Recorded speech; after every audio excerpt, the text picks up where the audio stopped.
Chapter 3. The King goes to his coronation.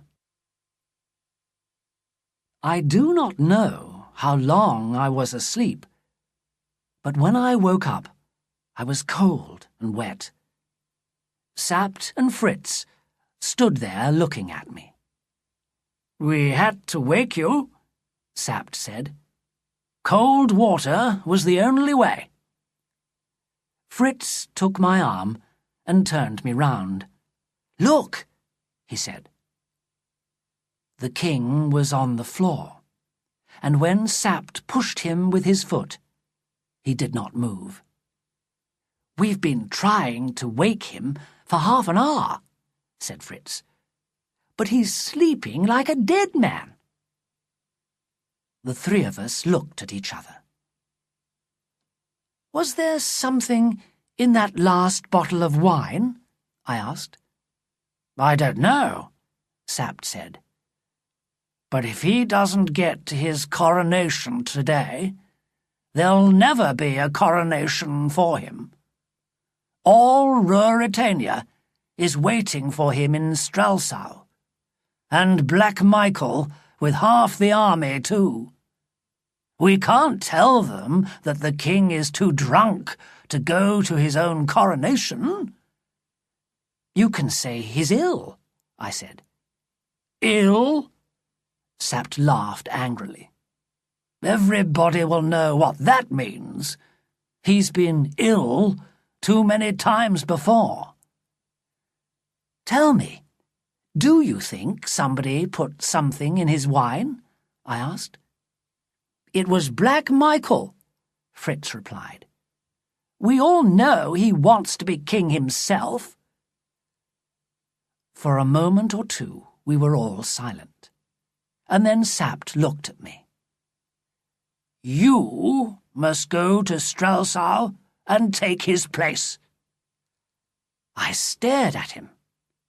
"You're crazy, man. How can I do that?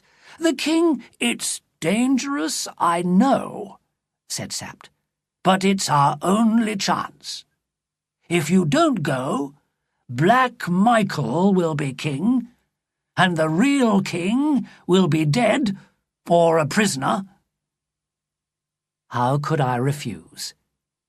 It took me 2 minutes to decide. "I'll go," I said. "Well done, boy," cried Sapt. He went on quickly and quietly. "After the coronation, they'll take us to the palace for the night. When we're alone, you and I will leave and ride back here to fetch the king. He'll be all right by then. I'll take him back to Strelsau, and you must get out of the country as fast as you can." "But what about the soldiers?" Fritz asked. "They're Duke Michael's men, and they're coming to take the king back to Strelsau for the coronation." "We'll go before the soldiers get here," Sapt said, "and we'll hide the king." He picked up the king in his arms, and we opened the door. An old woman, Johann's mother, was standing there. She turned without a word and went back to the kitchen. "Did she hear?" Fritz asked. "Don't worry. I'll make sure she can't talk," Sapt said, and he carried the king away. When he returned, he told us that he had locked the old woman in a room underground. The king and Joseph were hidden in another room underground. "Joseph will take care of the king and tell him everything when he wakes up. Come," he went on, "there's no time to lose. It's already 6 o'clock." Soon I was dressed in the king's clothes. The horses were ready, and we were on our way. As we rode through the forest, Sapt told me everything that he could about my life, my family, my friends, and the things I liked or did not like.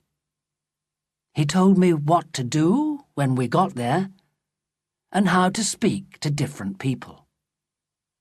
He was a wonderful teacher, and I listened hard. One mistake could mean death for all three of us.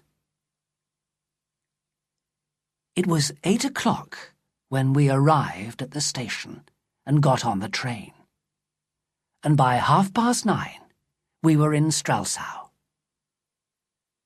And when King Rudolph V stepped out of the train, the people shouted, "God save the King!" Old Sapt smiled. "God save them both," he said quietly. "I only hope we are all alive tonight."